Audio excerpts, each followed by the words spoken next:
चलो अब आगे बढ़ते हैं, कल जहाँ स्टॉप किया था वहाँ से आगे बढ़ते हैं। अब आगे बढ़ते हैं। कल पब्लिक इश्यू हमने लास्ट देखा था। लास्ट हमने कल क्या देखा था? Public issue of share.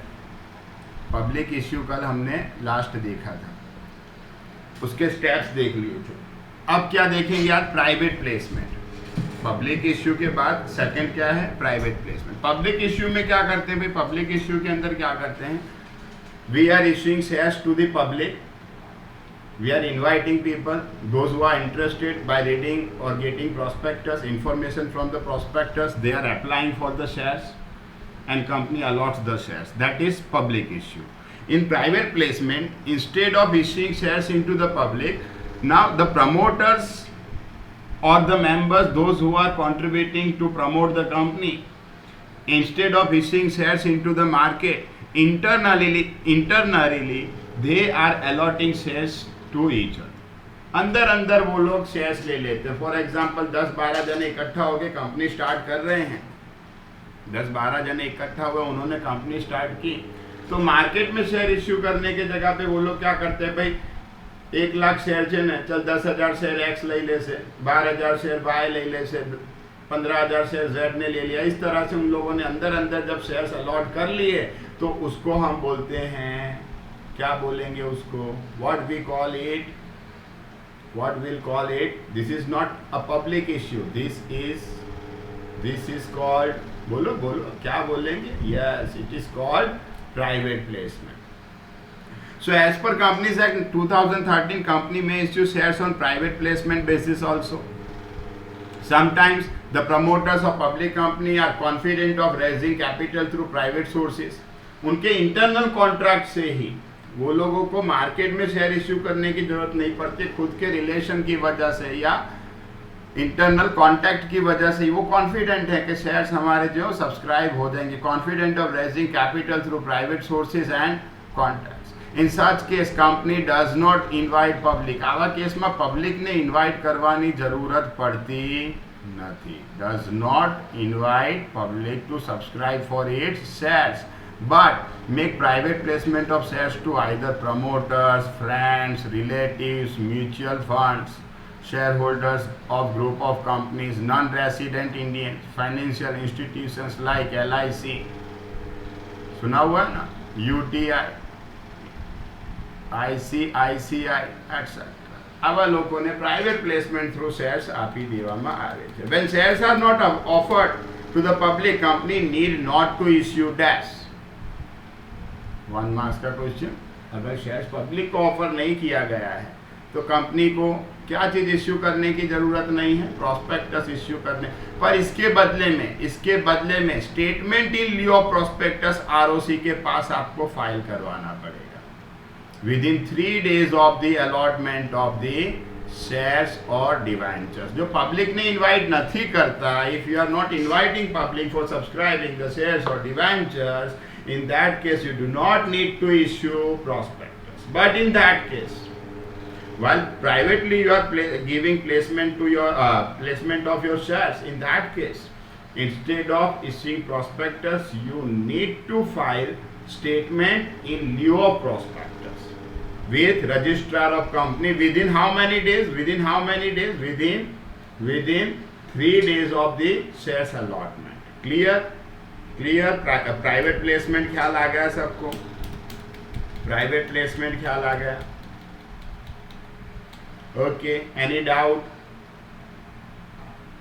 Now subscription, ये तो बात हो चुकी है ना, ये वाली बात। सब्सक्रिप्शन ओवर और अंडर दोनों हो सकता है। सब्सक्रिप्शन में ओवर सब्सक्रिप्शन और under subscription if applications are received for more number of shares than the shares issued. Share issue किया, उससे ज़्यादा के लिए एप्लीकेशन मिला, उसको बोलेंगे ओवर सब्सक्रिप्शन। ऐसे केस में कंपनी के पास है ना, ऐसे केस में कंपनी अच्छा ज़्यादा शेयर्स एक्सेप्ट कर सकते। सपोज मैंने 1 लाख शेयर इश्यू की और मुझे एप्लीकेशन 1,20,000 के लिए मिला, तो मैं 1,20,000 शेयर एक्सेप्ट कर सकता हूँ? कल बात हुई थी। नो। क्या करना पड़ेगा? वो जो एक्सेसिव 20,000 मिला है उसका क्या करना पड़ेगा? उसका मनी या तो रिफंड कर देंगे या प्रो राटा अलॉटमेंट करना पड़ेगा। क्या करना पड़ेगा? Either that amount will be refunded और proportionate allotment will be made. આવું એસપીમાં સાંભળ્યું હશે, બરાબર ને? સાંભળ્યું છે આવું કંઈક એસપીમાં? જે 20,000 એક્સેસિવ મળ્યા છે ને એને રિફંડ કરી દેવાના, અને એની જોડે અચ્છા રિફંડ કરો તો કયું લેટર લખવાનું જોડે? કોઈ લેટર હતું, કયું લેટર લખવાનું રિફંડ સાથે? યાદ નથી આવતું મને। અરે વાહ, रिग्रेट लेटर लखवाना। कयो रिग्रेट लेटर? रिग्रेट लेटर में मेंशन किया जाता है, क्या मेंशन किया जाता है? एसपी में सुना होगा, that we are thankful you have shown the interest to purchase the shares or become member of our company, but owing to excessive share subscription, we due to managerial policy we are unable to allot you shares, and hence your share application is rejected and money paid thereon is attached here with the check of so and so amount, number so and so। इस तरह का एक letter लिख के फिर complementary भी दिया जाता है साथ में। However whenever in further in future company will issue the shares, you will get priority to become the member of the company. Thank you for showing your interest. इस तरह का एक लेटर लिख के हमें भेजना होता है पोटेंशियल एप्लीकेंट को जिसने शेयर्स खरीदने के लिए एप्लीकेशन दिया था। तो ये तो बात हो गई, एसपी की बात हुई। तो अंडर सब्सक्रिप्शन, ओवर सब्सक्रिप्शन की बात कर रहे हैं। As company can not allot more shares issued, it has to refund excess application money to the applicant of the shares. In these circumstances, company may allot full number of shares or not allot any share, or allot partially number of shares to the applicant their share application। આ ખબર પડી? આ શું લખેલું છે?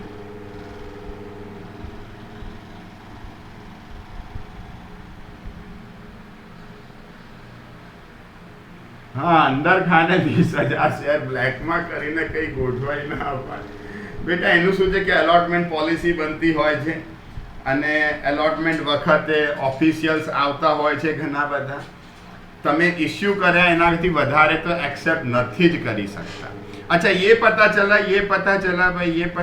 ये paragraph क्या कहना चाहता है कि अगर ओवर सब्सक्रिप्शन है तो कंपनी के पास 3 ऑप्शन रहते हैं, allot full number of shares, और नॉट अलॉट एनी शेयर, और allot partially number of shares to the share applicants against their share application. यहाँ ब्रैकेट में लिख देना प्रो राटा, यहाँ पे ब्रैकेट में लिख देना प्रो राटा, PRORATE, यहाँ पे लिख देना ब्रैकेट में, थर्ड वाले पॉइंट। ये पता चला क्या कहना चाहता है? समझना या चलेगा? बोलो, जंप मार दे। ओवर सब्सक्रिप्शन के अंदर कंपनी के पास 3 ऑप्शन बच जाते हैं।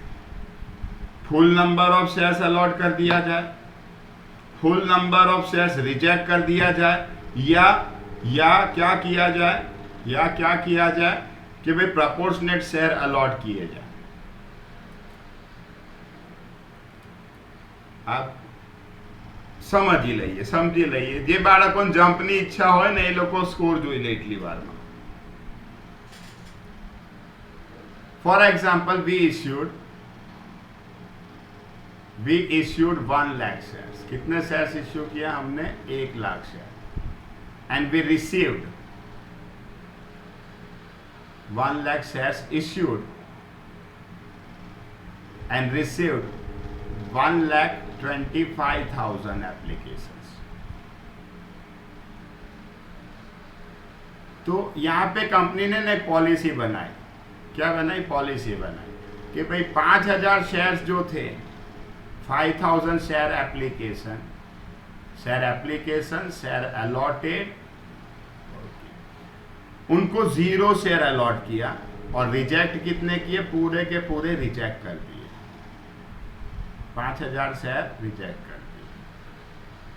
दूसरा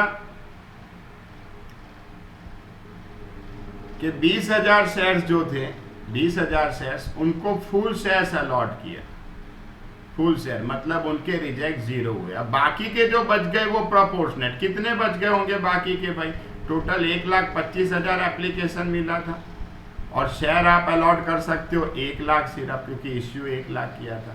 तो बाकी के कितने बच गए? 1 लाख को हमने कितने शेयर्स अलॉट किए होंगे? 80,000। मतलब उसके कितने रिजेक्ट हुए होंगे? 20,000।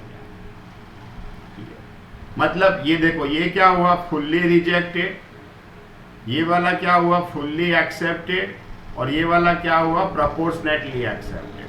क्लियर? क्लियर आ શું લખેલું હતું ત્યાં? પેરેગ્રાફ ક્લિયર થઈ ગયો एवरीवन? जब ओवर सब्सक्रिप्शन होता है, यहाँ ओवर सब्सक्रिप्शन था, कितना ओवर सब्सक्रिप्शन था, 25,000। ओवर सब्सक्रिप्शन कितना था, 25,000। तो यही बात वहां लिखी हुई है। Got this technically what does it mean? Okay, આવું ક્યારે થાય? ઓવર સબસ્ક્રિપ્શનમાં જો આ લખો, ઇન ધીસ આ જોઈ લો, ઇન ધીસ સર્કમસ્ટાન્સીસ कंपनी में allot full number of shares, company क्या कर सकती है, allot full number of shares. जो हमने देखा कि भाई ये सेकंड वाला केस है, 20,000 शेयर एप्लीकेंट्स को 20,000 शेयर दे दिए, full number of shares. Clear? दूसरा क्या कर सकती है, नॉट अलॉट एनी शेयर। तो फर्स्ट वाले केस में देखा कि भाई 5,000 एप्लीकेशन थे, उसको 0 शेयर दिया, नॉट अलॉट एनी शेयर। और तीसरा क्या, allot partially number of shares to the share applicant against their share application. અહીંયા બ્રેકેટમાં મેં કશું લખવાનું કહ્યું છે, શું લખવાનું છે બ્રેકેટમાં? બ્રેકેટમાં શું લખવાનું છે? આને કહેવાય શું ભાઈ, 1,00,000 શેર એપ્લિકેન્ટ્સ હતા, એને આપ્યા આપણે 80,000, એને કહેવાય પ્રો રાટા એલોટમેન્ટ। શું કહેવાય એને? પ્રો રાટા या प्रोपोर्शनेट एलॉटमेंट। ओके,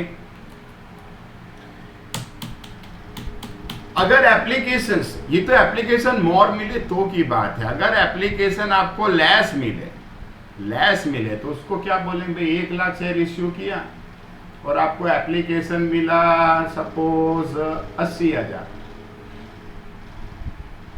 तो अंडर सब्सक्रिप्शन।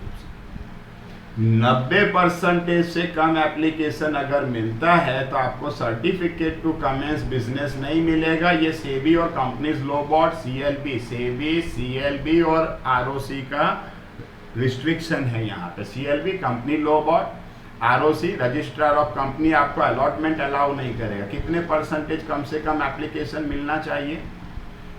90%। और इस वजह से डर रहता है, new promoters are worried about कि अगर 90% एप्लीकेशन नहीं मिला तो मेरी कंपनी तो शुरू होने से पहले ही बंद हो जाएगी। 90% जनरली क्यों है? तो भाई कंपनी के यस वही बस वही बोलने ही वाले थे सर, बोलने ही वाले थे। दे आर वरीड अबाउट के वो जो 90% कम से कम मिलना चाहिए। क्यों चाहिए भाई? कंपनी के फिक्स असेट्स खरीदने हैं, रूटीन एक्टिविटी स्टार्ट करना है, फैक्ट्री साइट खरीदना है, हमें मशीन्स खरीदना है, बिल्डिंग परचेस करना है फैक्ट्री के लिए, लोगों को अपॉइंट करना है। ये सारी चीज़ों के लिए आपको मिनिमम जो अमाउंट चाहिए, उस अमाउंट को क्या बोलते हैं मालूम है? पहला ये अमाउंट ने શું કહેવાય એ બોલો મને। આ બધી વસ્તુ માટે જે મને એક મિનિમમ અમાઉન્ટ જોઈએ, મિનિમમ વર્ડ તો સર બોલી रहे, आगे आप खुद सोच के बताओ ये अमाउंट ने શું કહેવાય? It is called minimum subscription. શું કહેવાય? It is minimum subscription. तो मिनिमम सब्सक्रिप्शन नहीं होगा तो आपको कंपनी कमेंस करने का सर्टिफिकेट नहीं मिलेगा और आपको वो अमाउंट रिफंड कर देनी पड़ेगी। ये डर रहता है, इस वजह से क्या करते मालूम है? अंडर सब्सक्रिप्शन के डर से अंडर राइटिंग एग्रीमेंट किया जाता है और वहां पे अंडर राइटर्स हमें गारंटी देते हैं कि अगर सब्सक्रिप्शन शॉर्ट हुआ तो जो शॉर्ट सब्सक्रिप्शन है उतने शेयर्स वो लोग खरीद लेंगे, उसके बदले में हम उन्हें कमीशन पे करते हैं। Rate of commission under writer को जो दिया जाता है शेयर्स के केस में मैक्सिमम 5% ऑफ इश्यू प्राइस और डिवेंचर्स के केस में 2.5% of issue price.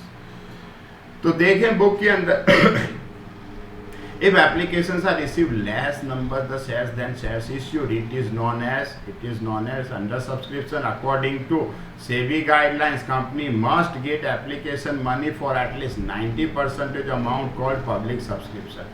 This minimum amount of subscription should be received within 30 days from the date of issue of prospectus issue किया उसके 30 दिन में ये अमाउंट मिल जानी चाहिए।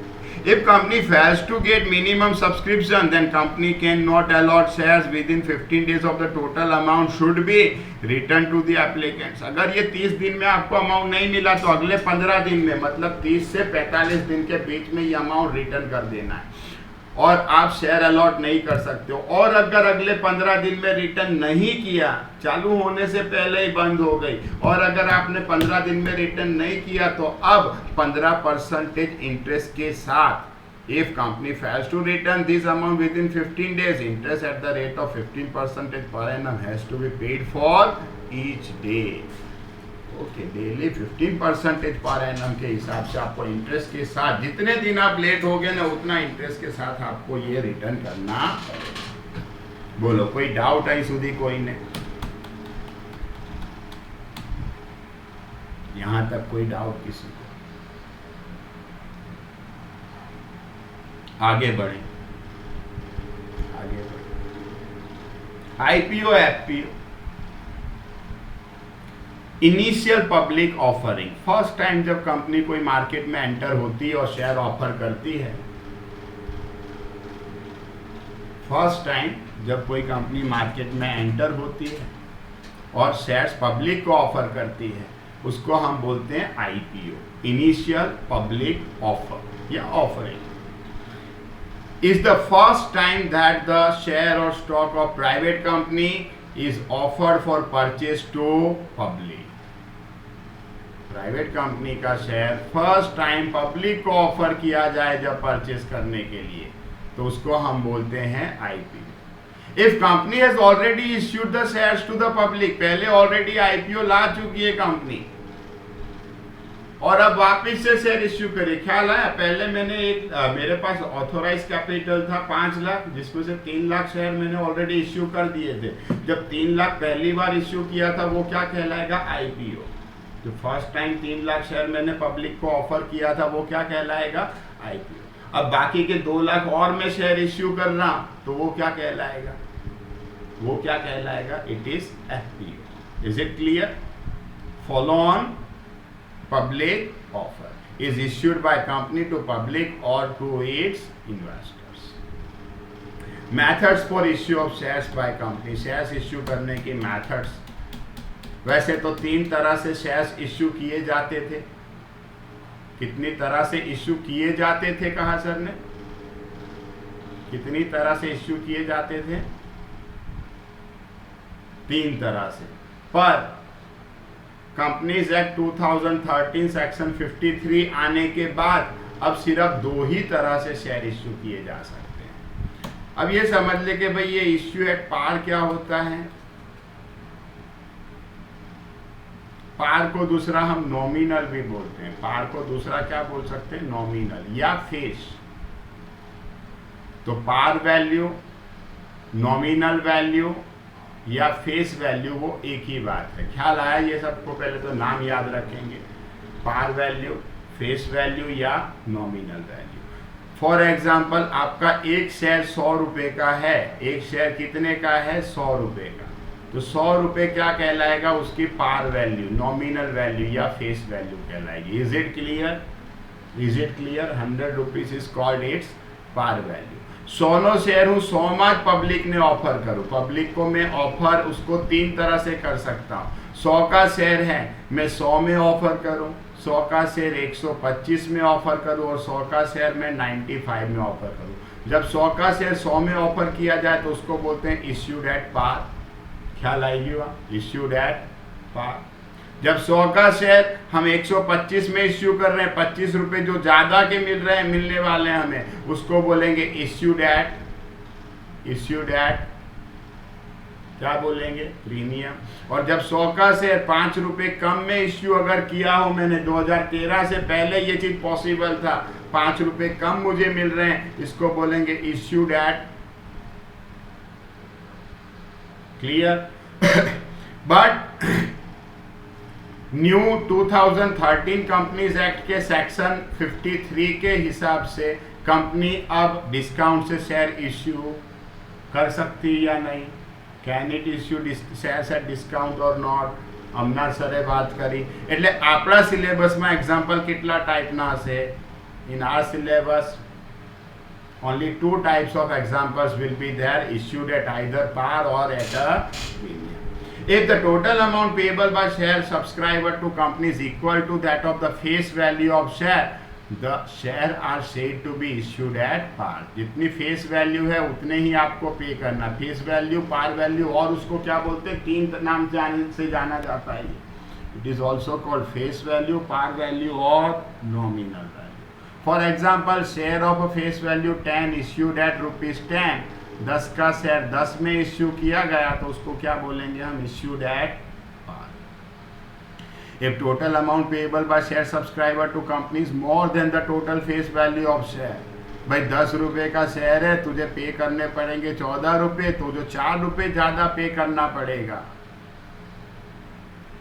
ये क्या है, प्रीमियम। कहो आ प्रीमियम ने प्रॉफिट केवाय ने कंपनी માટે प्रॉफिट केवाय કે ના क्या प्रीमियम 10 का शेयर 14 रुपए मिल रहा, प्रॉफिट क्या, कयो प्रॉफिट केवाय, कयो प्रॉफिट क्या, कैपिटल प्रॉफिट, रेवेन्यू प्रॉफिट।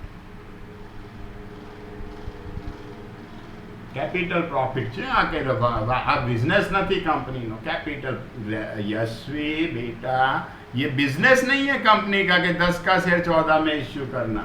जो रूटीन कोर्स ऑफ होता है ना, कोई कंपनी बार बार शेयर इश्यू नहीं करती है बेटा, तो ये रिपीटेटिव नहीं है। Hence it is which kind of profit, it is revenue, no sorry, it is capital profit. Present provision as per Companies Act 13 and accounting effects of share issued at premium has been discussed in detail in following points। आगे आएगा देखेंगे। Issue of shares at discount if the total amount payable by share subscriber to the company is less than the total face value of shares, the shares said to be issued at discount। For example 10 रुपए का share है, 9 में issue किया तो 1 रुपया जो कम पे करना पड़ रहा है, दैट इज डिस्काउंट। આ ડિસ્કાઉન્ટ એક્સપેન્સ કે લોસ છે આપણા માટે, અને કેવો કેપિટલ એક્સપેન્સ છે, capital expense. As per section 53 of companies act 2013 companies would no longer be permitted to issue shares at discount. ખરેખર આ ટોપિક જ બુકમાં ના આવવો જોઈએ। સેક્શન 53 પ્રમાણે કંપની ડિસ્કાઉન્ટથી શેર્સ આપી જ નથી શકતી। એટલે બે જ મેથડ છે શેર ઇશ્યુ કરવાની, બે જ મેથડ છે, either issued at par or at premium. The only shares that could be issued at discount are sweat equity। sweat equity shares जो होते हैं वो डिस्काउंट से इश्यू किए जा सकते हैं। where in shares are issued to employee or directors in lieu of service under section 54 of Companies Act 2013। Companies Act 2013 के हिसाब से स्वेट इक्विटी शेयर जो है वो डिस्काउंट से इश्यू किए जा सकते हैं। जो किसको दिए जाते हैं, either employees, yes, a kind of reward given to, right? Now share capital transaction, share capital transaction, उसके स्पेसिमेन देखेंगे हम। आ गई एंट्री, स्क्रीन टैप करने से लिखा हुआ हमें दिखता था स्पेसिमेन, स्पेसिमेन बराबर ना। अब आ गई, स्क्रीन टैप करने से हमें स्पेसिमेन लिखा हुआ दिखता था, अब स्पेसिमेन आ गया। शेयर कैपिटल, खुशी खुश हो गई, खुशी खुश हो गई, मानसी भी खुश हो गई। Share capital transaction and it's accounting effect. The following general entries shall be passed in the books of company respect of share capital transaction. याद रखेंगे कि कंपनी जनरली तो क्या करती है भाई, पूरा अमाउंट एक साथ में मंगाती है या इंस्टॉलमेंट्स करती है, टुकड़ों में कैसे मंगवाती है, जनरली दोनों तरह से अमाउंट कॉल किया जाता है। it may demand entire amount together or it may demand that amount in installments। okay, अब थोड़ा सा हम समझ लें उसको, थोड़ा सा डिटेल में समझ लें, थोड़ा सा। हम सपोज करें, सपोज 100 रुपए का शेयर है। कितने का शेयर है, 100 रुपए का, और 25 प्रीमियम है। इस तरह से total clear, equity, share capital and security premium बोलेंगे। प्रीमियम के लिए सिक्योरिटीज प्रीमियम वर्ड पूरा यूज होता है। तो इस तरह से शेयर इश्यू प्राइस कितना है, इश्यू प्राइस, आईपी मतलब इश्यू प्राइस बोलेंगे। कितना हुआ इश्यू प्राइस, 125, क्लियर, 125। ये 125 जो है ये कंपनी एक साथ नहीं मंगवा रही, ये इसमें से कंपनी ने एप्लीकेशन में अमाउंट डिमांड किया, फिर अलॉटमेंट किया, उस टाइम में थोड़े पैसे मंगवाए, फिर कुछ पैसे फर्स्ट कॉल के साथ मंगवाए गए और कुछ पैसे सेकंड एंड फाइनल कॉल के साथ। इस तरह से 4 इंस्टॉलमेंट किए कंपनी ने। कितने इंस्टॉलमेंट किए? 4 इंस्टॉलमेंट। क्लियर? इतना ख्याल आ गया? इतना ख्याल आ गया सबको? Got this? ओके, आटलू ख्याल आई गयो ने बताने?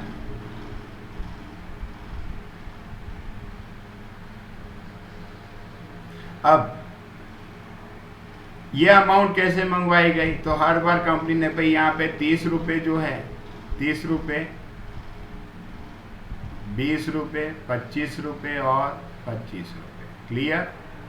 100 रुपये कैसे मंगवाए कंपनी ने? इस तरह से 100 रुपये टोटल मंगवाए।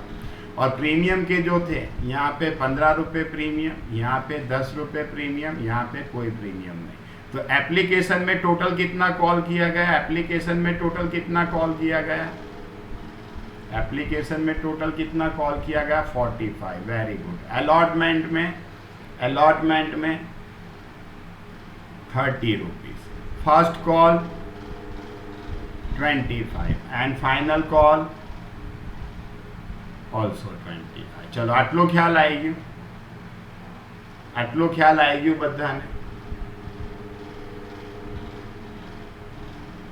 क्लियर ना? Now issued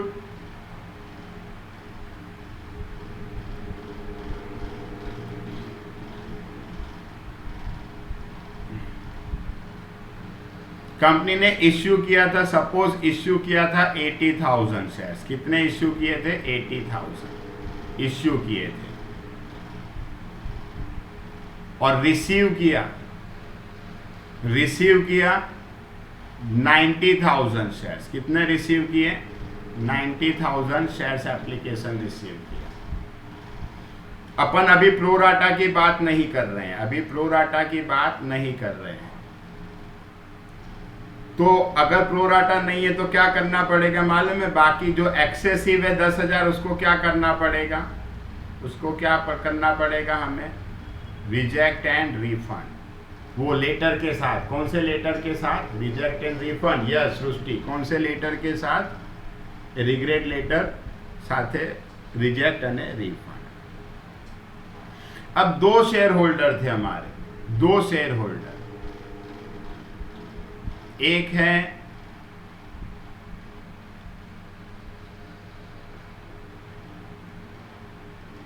स्मिथ और दूसरा है, कौन कौन है 2 शेयर होल्डर? 2 शेयर होल्डर कौन कौन है? ना આપણે વિરાટ ને નથી રાખ્યું, મેં લખી દીધું। કોણ છે? લખી દીધું। પહેલો કોણ છે? પહેલો કોણ છે? લખી દીધું। દેખાઈ ગયું ને? સ્મિથ। અને બીજો ઓકે WARNER વોર્નર। ओके, इसके पास इसने 600 शेयर खरीदे थे और इसने 400 शेयर खरीदे थे। कितने? 600 शेयर्स खरीदे थे और 400। आ भाई ये एप्लीकेशन ना पैसा आप्या, अलॉटमेंट ना पैसा आप्या, पण फर्स्ट कॉल और फाइनल कॉल ना पैसा नहीं आप्या। क्लियर? क्लियर?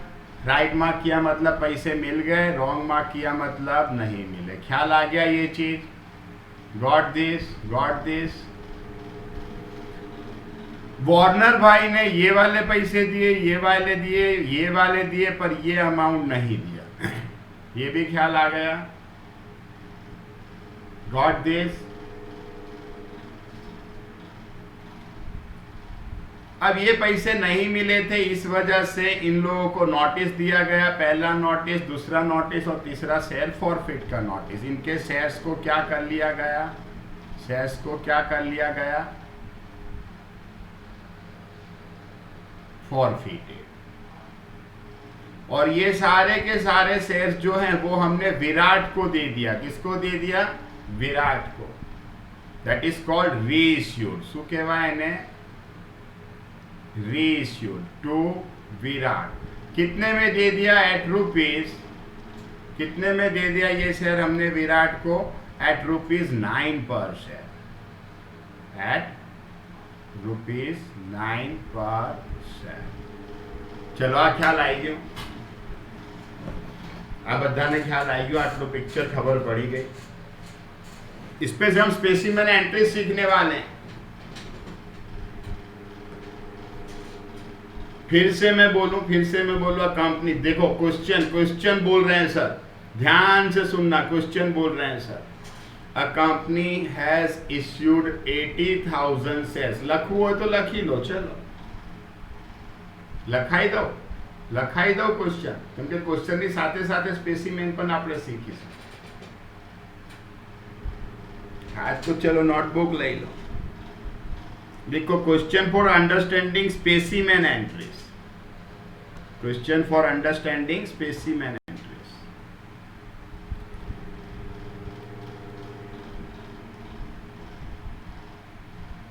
ले लो नोटबुक, ले लो पेन, ले लो, लिखना शुरू करेंगे।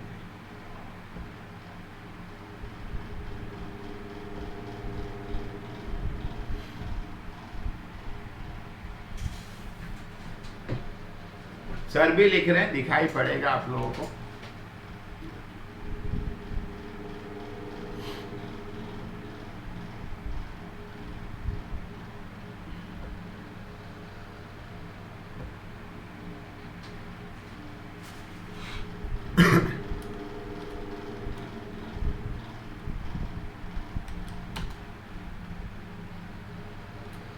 लिखते जाना।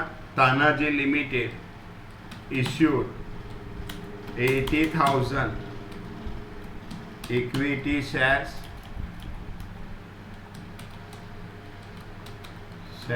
of ₹20B9। શું હોય છે ખબર છે? કોઈને ખબર છે 20B9 શું છે? 20B9 શું છે ખબર છે કોઈને? ના, નથી ખબર ને। જો 20B9 લખ્યું પછી સર એને સિલેક્ટ કર્યું, દેખાય છે બધાને? 20B9 લખીને સર એને સિલેક્ટ કર્યું, દેખાયું એ?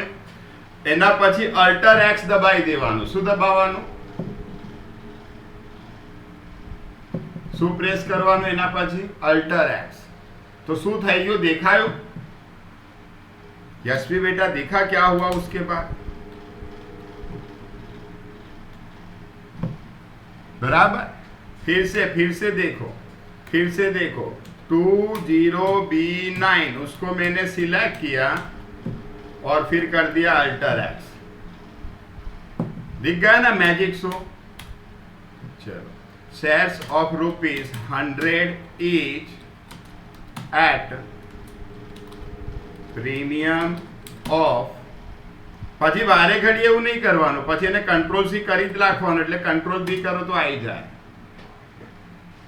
બરાબર?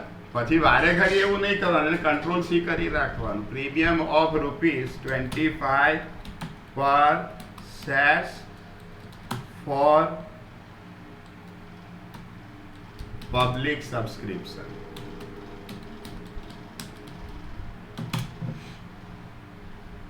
Tanaji Limited issued 80,000 equity shares of ₹100 each at a premium of ₹25 per share for public subscription. Amount of shares including premium is called up as under. Amount of shares including premium is called as under.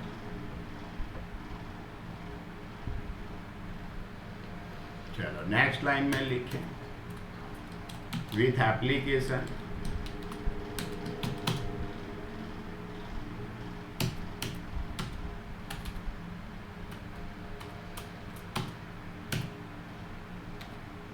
₹45 पर share, bracket में लिखना है including ₹15 for premium,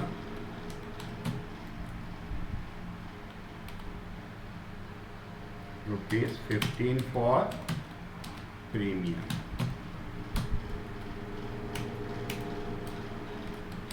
With allotment कितना था allotment में, कितना था rupees, कितना था अलॉटमेंट में 30 रुपीस 30 पर share,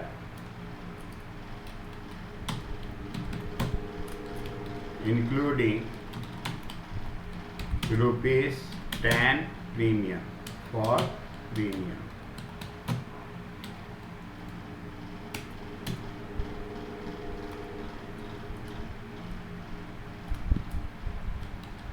With first call,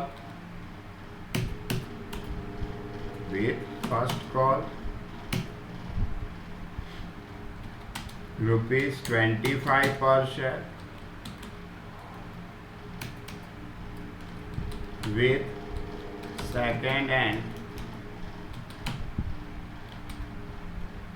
final call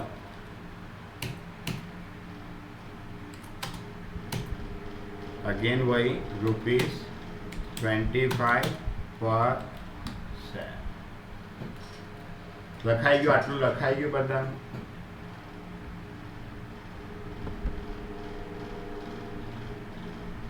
आराम से लिख रहे, कोई जल्दबाजी नहीं. लिख लिया ना इतना सबने, आगे बढ़े. ओके ओके, लिखो लिखो लिखो, आराम से लिखो.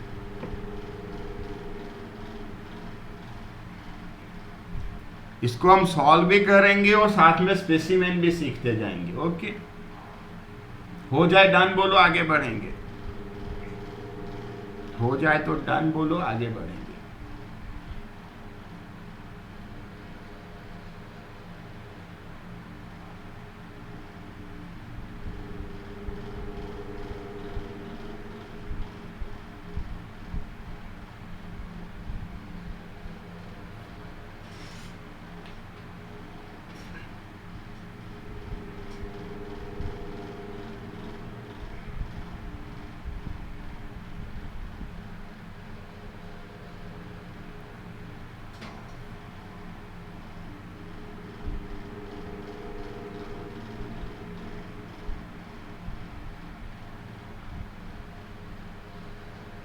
डन, बढ़िए आगे.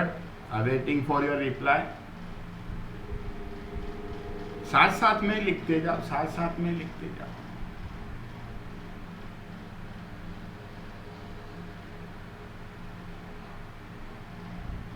Still awaiting for Mansi. Okay, साथ में लिखते जाना, साथ में लिखते जाना. लिखो कंपनी रिसीव्ड applications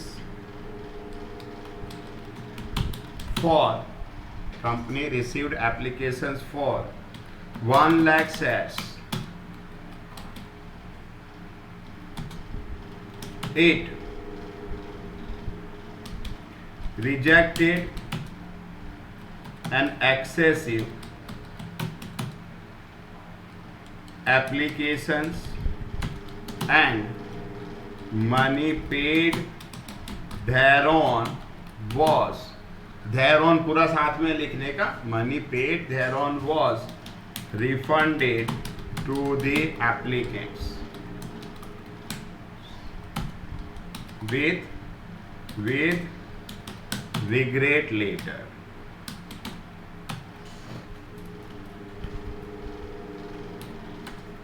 लेटर की स्पेलिंग શું આવે? डबल टी आ रहा है.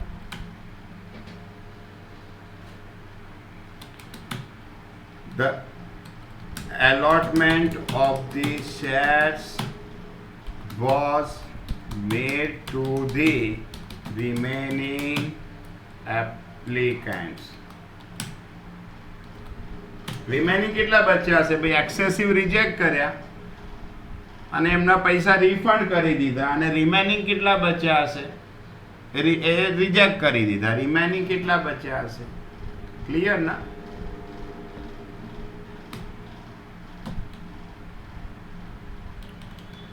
डन, आगे बढ़े।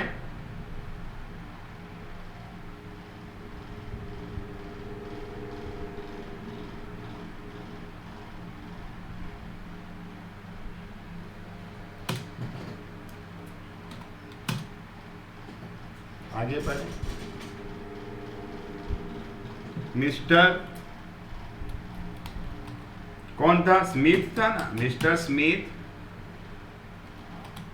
who was allotted Mr. Smith who was allotted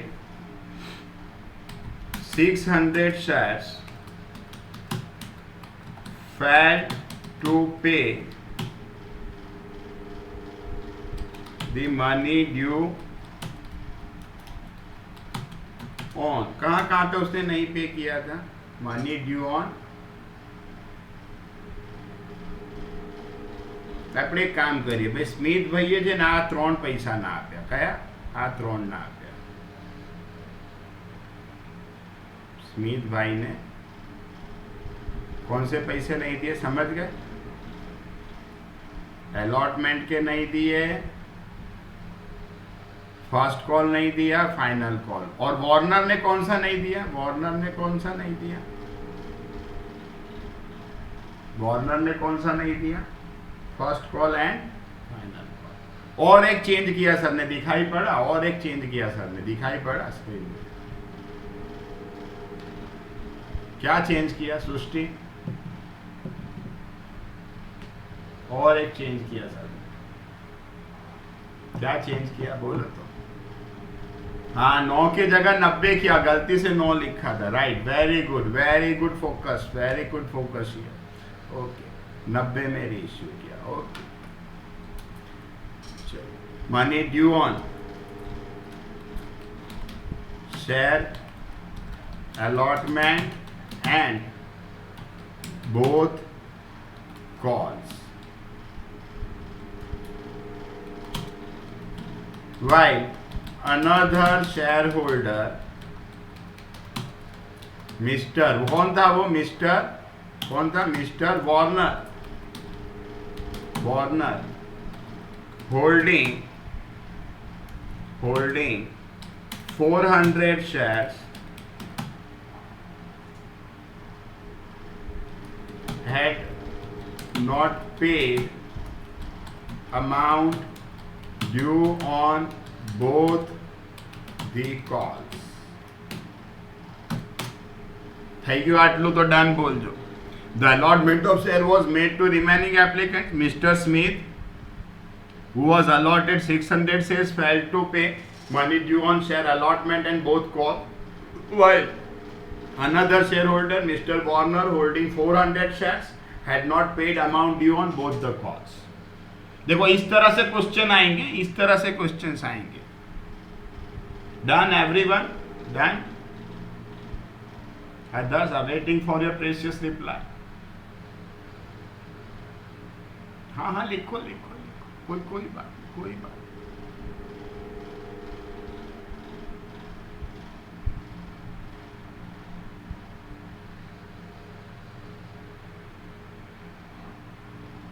okay, आगे बढ़ते हैं।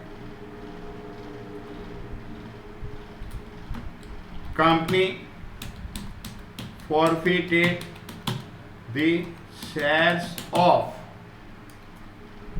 Mr. Smith and Mr. Warner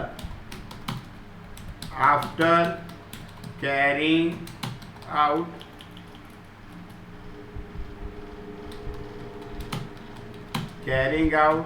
necessary formality। After carrying out necessary formality and reissued all the shares to Mr. Virat at ₹90 per share।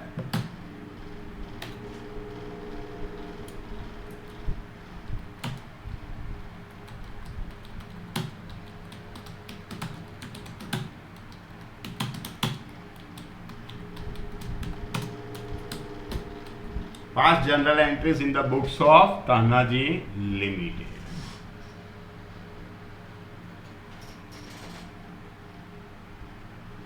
Clear? इस तरह के questions आएंगे.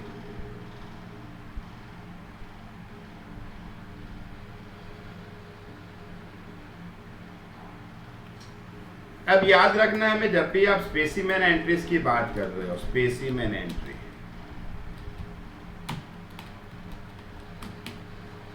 तो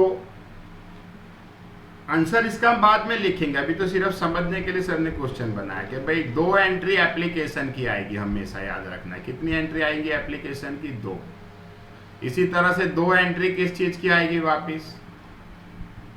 2 entry किस चीज की आएगी वापिस? अलॉटमेंट की. Got this? फिर 2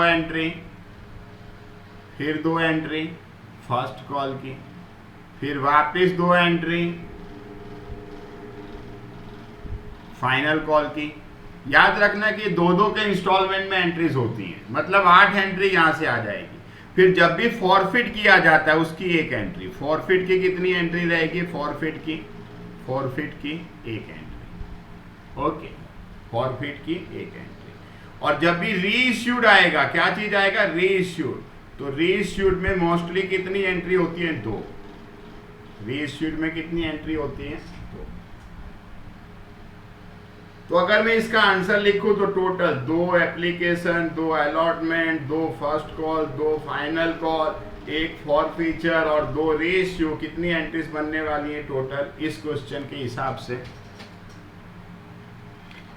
अब जब सर 2 एंट्रीज बात कर रहे हैं ना, तो याद रखना है 2 एंट्रीज,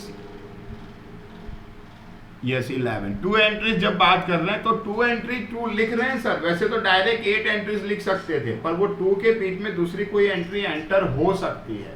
पर ये 2 जो होगी वो हमेशा साथ में रहेगी. ख्याल है भाई? एप्लीकेशन की 2 एंट्री है तो पहली एंट्री दूसरी एंट्री हमेशा साथ में आएगी. अलॉटमेंट की 2 एंट्री है तो अलॉटमेंट की एंट्री दोनों साथ में. वो 2 एंट्री के बीच में कोई दूसरी एंट्री एंटर नहीं हो सकती है. हाँ, ऐसा पॉसिबल है कि सर अलॉटमेंट की 2 एंट्री लिख दी फिर सीधे फर्स्ट कॉल आएगा? नहीं, अलॉटमेंट और फर्स्ट कॉल के बीच में और कुछ आ सकता है. Got the thing what I am saying? Have you got the thing what I am saying? કેટલા જણ સમજી ગયા સર શું કથા કરી રહ્યા છે? હા કે ના બોલો એટલે ખબર પડે. 2 એપ્લિકેશનની એન્ટ્રી છે તો 2 સાથે જ આવશે. 2 એલોટમેન્ટની એન્ટ્રી છે તો એ સાથે જ આવશે. 2 એલોટમેન્ટની એન્ટ્રીની અંદર કોઈ વચ્ચે ઘૂસી ના શકે, પણ એલોટમેન્ટ અને ફર્સ્ટ કોલની વચ્ચે બીજી કોઈ એન્ટ્રી આવી શકે? यस और नो? हाँ, वो ऐड हो सकता है. क्लियर? 2 फर्स्ट कॉल की एंट्री है वो साथ में ही आएगी, पर फर्स्ट कॉल और फाइनल कॉल के बीच में दूसरा कुछ एंटर हो सकता है. यस और नो? क्लियर? क्लियर ना? એટલે આ વસ્તુ મારે एंट्रीज लगती वखते ध्यान રાખવાનું છે. स्पेसिमेन एंट्रीज में हम पहले बात करेंगे entries required at the time of entries. Table બનાવીને લખું. ટેબલ બનાવીને એટલે શું છે? પ્રોપર પ્રેઝન્ટેશન થશે કે એન્ટ્રી સ્પેસિમેન કાલે લખવું છે. બોલો આજે ટાઈમ આપણી પાસે બહુ નથી રહેતો. હવે સ્પેસિમેન એન્ટ્રીઝ કાલે જ લખીએ આપણે, બરાબર ને? કાલે જ લખીએ. હમણાં સ્ટાર્ટ બી કરીશું તો મજા નહીં આવે, એટલે કાલે એન્ટ્રીઝ બી લખીશું ને સાથે સાથે આ સમ પણ સોલ્વ થઈ જશે. પણ એના પહેલા હું તમને એક બીજું હોમવર્ક આપું. તમારે આ સ્પેસિમેન જે બુકમાં આપ્યું છે ને એક વાર જોઈ લેવાનું. સર હજુ સારી રીતે લખાવશે. क्वेश्चन तो बेटा अभी तो क्वेश्चन ही लिखवा है, क्वेश्चन समझाया नहीं है बेटा सर ने आपको. क्वेश्चन अभी समझाया थोड़ी ना, अभी तो खाली हमने क्वेश्चन भाई ये इस तरह का क्वेश्चन, ये समझ आया था ना आपको मानसी? ये समझ आया था ना सर ने क्या कहा था? ये जो अभी दिख रहा है स्क्रीन पे ये समझ आया था ना? तो यही क्वेश्चन है, इस तरह से नहीं आएगा. देखो एग्जाम में इस तरह से नहीं आएगा जो अभी बोर्ड पे दिख रहा है. एग्जाम में किस तरह से आएगा यही चीज? आ रीते आवशे. ख्याल आयो? कई रीते आवशे? पेલું જે લખ્યું છે એ રીતે આવશે કે આ લખ્યું છે એ રીતે આવશે?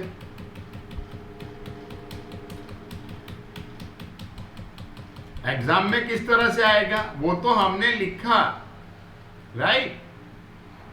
ખ્યાલ આવી ગયો? એના ઉપરથી આ બનશે. આપણે ઊંધું કર્યું છે, આના ઉપરથી ક્વેશ્ચન બનાવ્યો. अपन ने क्या किया, वर्किंग पे से क्वेश्चन बनाया. सही में क्या होगा, क्वेश्चन पे से वर्किंग करना होता है.